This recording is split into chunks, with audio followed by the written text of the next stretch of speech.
तो friends welcome back to my channel. तो friends आज की जो वीडियो है, इस वीडियो में हम प्रमुख जनजाति विद्रोह के बारे में देखेंगे। जी हाँ दोस्तों, इस वीडियो में हमने जो जनजाति विद्रोह लिया है वह बिहार या उसके आसपास के जो जनजाति विद्रोह हुए हैं उन सभी के बारे में लिया है, क्योंकि बीपीएससी टीआरई का जो पेपर होता है उसमें स्पेशली बिहार वगैरह में जो विद्रोह हुए हैं उनसे ज़्यादातर प्रश्न पूछता है, क्योंकि टीआरई 1 में भी आपका वहीं से था, टीआरई 2 में भी था, टीआरई 3 में भी था। तो इसलिए जो बिहार के प्रमुख विद्रोह हुए हैं जनजाति, उन सभी को हमने इसमें शामिल किया है। तो इसलिए अगर आप बिहार शिक्षक भर्ती 3.0 एग्ज़ाम की तैयारी कर रहे हैं तो इस वीडियो को आप लास्ट तक जरूर देखिएगा। 1 से 2 नंबर का प्रश्न आपका इसी वीडियो से बन जाएगा। तो चलिए इसको स्टार्ट करते हैं। तो देखिए, पहले नंबर पर हमने जो लिया है वह है नोनिया विद्रोह। जी हाँ दोस्तों, अगर हम बात करें नोनिया विद्रोह की तो यह 1770 से 1800 ईस्वी के बीच में जो है कि 16 उत्पादक क्षेत्रों में, जो कि आपका हाजीपुर है, तिरहुत है, सारण है, पूर्णिया में हुआ था। जी हाँ दोस्तों, यहाँ से आपको 2 प्रश्न मिल गए। अगर पूछा जाए नोनिया विद्रोह कहाँ पर हुआ था तो हाजीपुर, तिरहुत, सारण और पूर्णिया वाले ज़िले में हुआ था। वहीं पर अगर आपसे पूछ लेता है कि 16 उत्पादक क्षेत्र कौन से हैं तो यही आपके हाजीपुर, तिरहुत, सारण और पूर्णिया हो जाएंगे। और यह जो है कि सोरे को नोनिया जात के लोग तैयार करते थे, जिसका कि प्रयोग बारूद बनाने के लिए किया जाता था। जी हाँ दोस्तों, जो सोरा बनता था यह नोनिया जात के लोग तैयार करते थे और उसका प्रयोग जो है वह बारूद बनाने के लिए किया जाता था। और कंपनी द्वारा जो है वह नोनिया लोगों का अत्यधिक शोषण किया जा रहा था, और इसलिए जो है कि गुप्त रूप से वो लोग जो है कि व्यापारी को जो है कि सोरा बेच रहे थे। तो जैसे जो कंपनी थी, अंग्रेज कंपनी, वह नोनिया लोगों का बहुत ज़्यादा शोषण कर रही थी, जिससे कि वह परेशान होकर क्या कर रहे थे कि जो सोरा वह बनाते थे वह गुप्त रूप से जो व्यापारी थे उनको बेच देते थे, और कंपनी काफ़ी कम पैसा वगैरह देते थे। तो इसलिए यह लोग ऐसा करते थे। और इसकी जानकारी जब ब्रिटिश सरकार को हुई तब उसने नोनिया लोगों पर क्रूरतापूर्वक कार्रवाई कर रही थी, तभी जो है कि यह नोनिया विद्रोह हुआ था। तो इस चीज़ को आप याद रखिएगा कि जब ब्रिटिश सरकार को यह पता चलता है तो वह इन लोगों पर कार्रवाई करती है, और जिसका जो है कि जब कार्रवाई करती है तभी जो है कि नोनिया विद्रोह होता है। तो इसको याद रखेंगे। तो इसमें आप इम्पॉर्टेंट है कि यह कब हुआ था तो 1770 से 1800 के बीच हुआ था। और यह लोग क्या बनाते थे तो सोरा बनाते थे। नोनिया लोग क्या बनाते थे, सोरा बनाते थे। और कहाँ पर यह विद्रोह हुआ था तो हाजीपुर, तिरहुत, सारण और पूर्णिया में। तो यह चीज़ याद करने वाली है, तो इसको याद रखिएगा।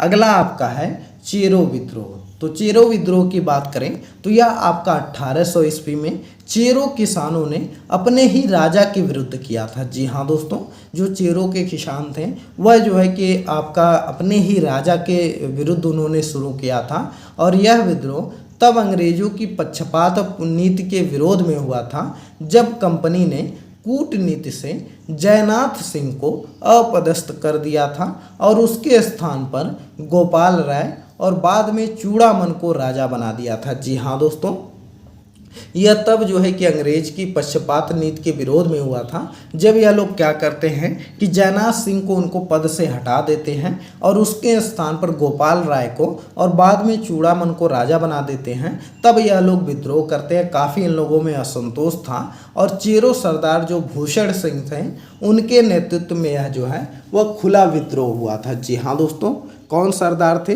तो भूषण सिंह के नेतृत्व में यह जो है कि खुला विद्रोह हुआ था। तो चेरो विद्रोह किसके नेतृत्व में हुआ था तो भूषण सिंह के नेतृत्व में हुआ था। इस चीज़ को आप याद रखिएगा, इनसे प्रश्न यहाँ से बन जाता है। और डेट आप याद रखिएगा कि कब हुआ था, 1800 ईस्वी में हुआ था। और इसमें जो है कि 1802 में विद्रोही जो नेता थे, चेरो नेता भूषण सिंह को फांसी दे दी जाती है। और यह जो विद्रोह था फिर धीरे धीरे समाप्त हो जाता है, क्योंकि इसमें कोई शीर्ष नेतृत्व करने वाला नहीं था, जिसके बाद यह विद्रोह धीरे धीरे समाप्त हो जाता है। तो कब फांसी दी गई थी 1802 में, कौन इसके नेता थे, भूषण सिंह थे। और कब हुआ था 1800 ईस्वी में हुआ था।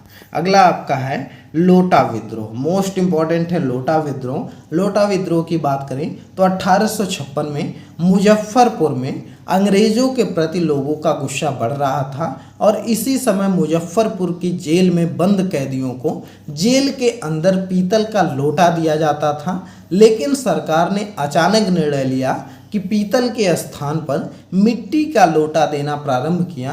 तो इससे कैदियों में जो है कि असंतोष फैल गया, विरोध की भावना उत्पन्न हुई और उसके बाद लोटा विद्रोह हुआ था।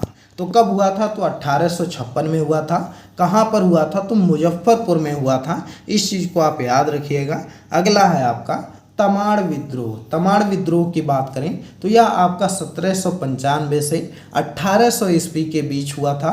छोटा नागपुर पठार में हुआ था और उरांव जनजातियों द्वारा जमींदारों के शोषण के विरुद्ध यह विद्रोह किया गया था। जी हाँ दोस्तों, कौन सी जनजाति ने तमाड़ विद्रोह किया था? तो तमाड़ विद्रोह जो करने वाली थी वह आपका उरांव जनजाति के लोग थे और छोटा नागपुर पठार के क्षेत्र में यह लोग जो है कि तमाड़ विद्रोह किए थे 1795 से 1800 ईस्वी के आसपास में।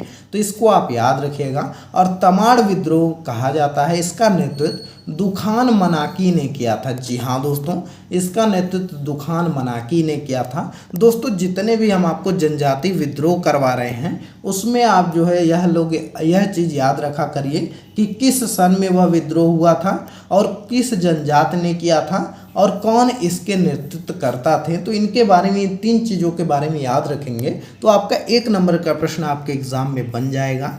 अगला आपका है हो विद्रोह। अगर हम हो विद्रोह की बात करें तो यह सिंहभूम के राजा जगन्नाथ सिंह के विरुद्ध छोटा नागपुर की जनजाति हो जनजाति के लोगों ने 1821 से 22 ईस्वी में विद्रोह किया था। जी हाँ दोस्तों, सिंहभूम की बात करें तो यह आपका भी झारखंड में पड़ता है, लेकिन पहले यह जो झारखंड अलग नहीं हुआ था तो बिहार में ही था। तो यह जो सिंहभूमि है इसके राजा जगन्नाथ सिंह के विरुद्ध में किया गया था और यह जो है हो जनजाति के लोगों ने 1821-22 में किया था। तो इसको आप याद रखेंगे। और यहाँ पर देखिए, इस विद्रोह का मुख्य कारण जो था वह जगन्नाथ का अंग्रेजों की अधीनता स्वीकार कर लिए थे। इसलिए जो है कि वहाँ के लोगों ने विद्रोह किया कि आप जो है कि अंग्रेजों की अधीनता स्वीकार कर लिए हैं। अगला विद्रोह आपका है वहाबी विद्रोह। अगर हम बात करें वहाबी विद्रोह की तो भारत में इस आंदोलन के जन्मदाता सैयद अहमद बरेलवी शहीद थे। 1821 में अहमद बरेलवी पटना आए थे और यहाँ पर जो है कि इनायत अली, मोहम्मद हुसैन, विलायत अली और फरहत हुसैन के संपर्क में आकर इन्होंने जो है वह पटना में वहाबी आंदोलन केंद्र के रूप में स्थापित किया था। और बिहार में आंदोलन का जो दमन है यह 1863 ईस्वी में अम्बेला अभियान के पश्चात हुआ था। 1868 से 69 के बीच में यह आंदोलन पूर्ण रूप से समाप्त हो गया था। तो देखिए, वहाबी आंदोलन के नेतृत्वकर्ता कौन थे? तो सैयद अहमद बरेलवी शहीद साहब थे। जी हाँ दोस्तों, सैयद अहमद बरेलवी थे। तो इनको आप याद रखिएगा। अगला विद्रोह है कोल विद्रोह। अगर हम बात करें कोल विद्रोह की तो कोल जो विद्रोह हुआ था यह 1831 से 32 ईस्वी में हुआ था। छोटा नागपुर क्षेत्र में हुआ था और इसमें मुंडों के साथ साथ उराव, खेरवार, चेरो और अन्य जनजातियों ने भाग लिया था। जी हाँ दोस्तों, कोल विद्रोह की बात करें तो इसमें कौन कौन सी जनजाति ने भाग लिया था? तो उराव हो गई, खेरवार हो गई, चेरो हो गई और अन्य जनजातियों ने भाग लिया था। 1831 से 32 के मध्य हुआ था। छोटा नागपुर के पठार में हुआ था। तो इसको आप याद रखेंगे। और विद्रोहियों का नेतृत्व जो है वह बुद्धू भगत, सिंह राय और सूर्य मुंडा कर रहे थे। मोस्ट इम्पॉर्टेंट है, विद्रोहियों का जो नेतृत्व है वह बुद्धू भगत, सिंह राय और सूर्य मुंडा कर रहे थे।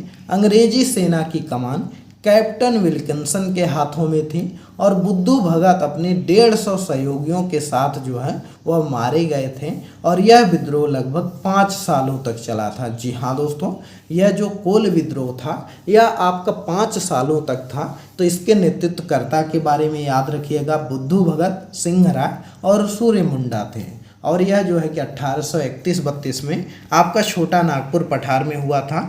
अगला है आपका भूमिज विद्रोह। अगर हम बात करें भूमिज विद्रोह की तो वीरभूम के जमींदारों द्वारा राजस्व को बढ़ा दिया जाने के कारण 1832 में गंगा नारायण के नेतृत्व में भूमिज विद्रोह हुआ था और यह विद्रोह अंग्रेजों की दमनकारी लगान को त्रस्त होकर वीरभूमि एवं सिंहभूमि क्षेत्र में उद्वेलित था। तो देखिए जो भूमि विद्रोह था यह स्पेशली जो जमींदार वहाँ के थे वह लोग बहुत ज़्यादा राजस्व बढ़ा दिए थे, कर बढ़ा दिए थे, जिसके कारण वहाँ के लोगों ने जो है इस विद्रोह को जन्म दिया था। और यहाँ पर जो है कि 1832 में गंगा नारायण के नेतृत्व में यह विद्रोह हुआ था। तो इसको याद रखिएगा। अगला आपका है सरदारी आंदोलन। तो देखिए अगर हम बात करें सरदारी आंदोलन के बारे में तो यह जो है ईसाई धर्म के प्रचार प्रसार के विरुद्ध जो है सुधारवादी आंदोलन चलाया गया था और इस आंदोलन में सरकारी आंदोलन 1859 से 1881 ईस्वी में प्रमुख था। और सरदारी आंदोलन का मुख्य उद्देश्य भूमि पर लगाए गए प्रतिबंधों को समाप्त करना था, बेगारी प्रथा अंत और जमींदारी प्रभुत्व का अंत करना था। जी हाँ दोस्तों, इस आंदोलन का मुख्य उद्देश्य क्या था? तो इस आंदोलन का मुख्य उद्देश्य था कि जो बेगारी प्रथा का अंत करना, जमींदारी प्रभुत्व का अंत करना था।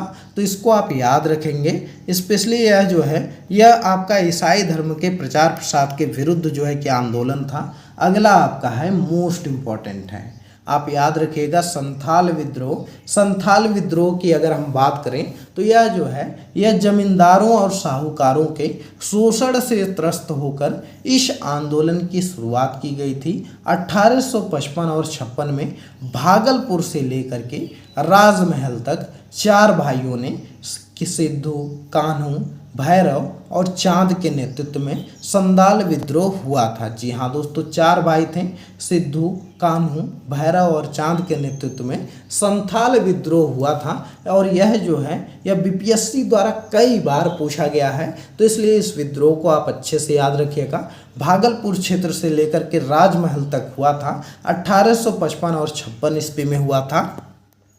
और इस विद्रोह का परमाण स्वरूप जो है 30 नवंबर 1856 को संथाल के परगना जिले में इसकी स्थापना हुई और एस्ली एडन को इसका प्रथम जो है कि जिलाधीश बनाया गया था। तो इसको आप याद रखिएगा कि यह जो विद्रोह था इसके पश्चात जो है 30 नवंबर 1856 को संथाल परगना जिले की स्थापना हुई और एस्ली एडन को इसका प्रथम जिलाधिकारी बनाया गया। तो यह इम्पॉर्टेंट है। 1855-56 भागलपुर में हुआ था और सिंधु, कान्हू, भैरव और चांद जो है इसके जो है कि विद्रोह के नेतृत्व कर रहे थे।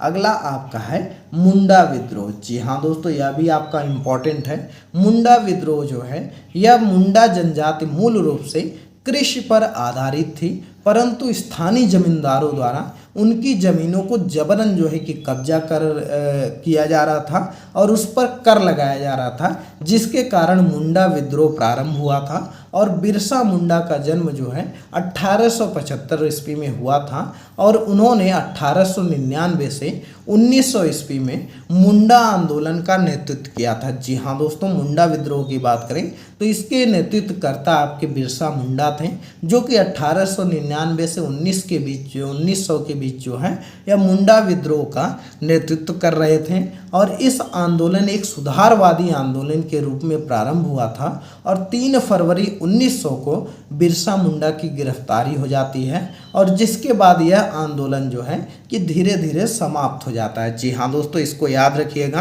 कि यह जो आंदोलन था, जब बिरसा मुंडा जो है कि पकड़ा जाते हैं तो उसके बाद यह आंदोलन में नेतृत्वकर्ता की कमी हो जाती है, जिसके कारण धीरे धीरे मुंडा आंदोलन समाप्त हो जाता है। तो इसको आप याद रखिएगा। 1899 से 1900 के बीच में हुआ था और बिरसा मुंडा इसके नेतृत्वकर्ता थे।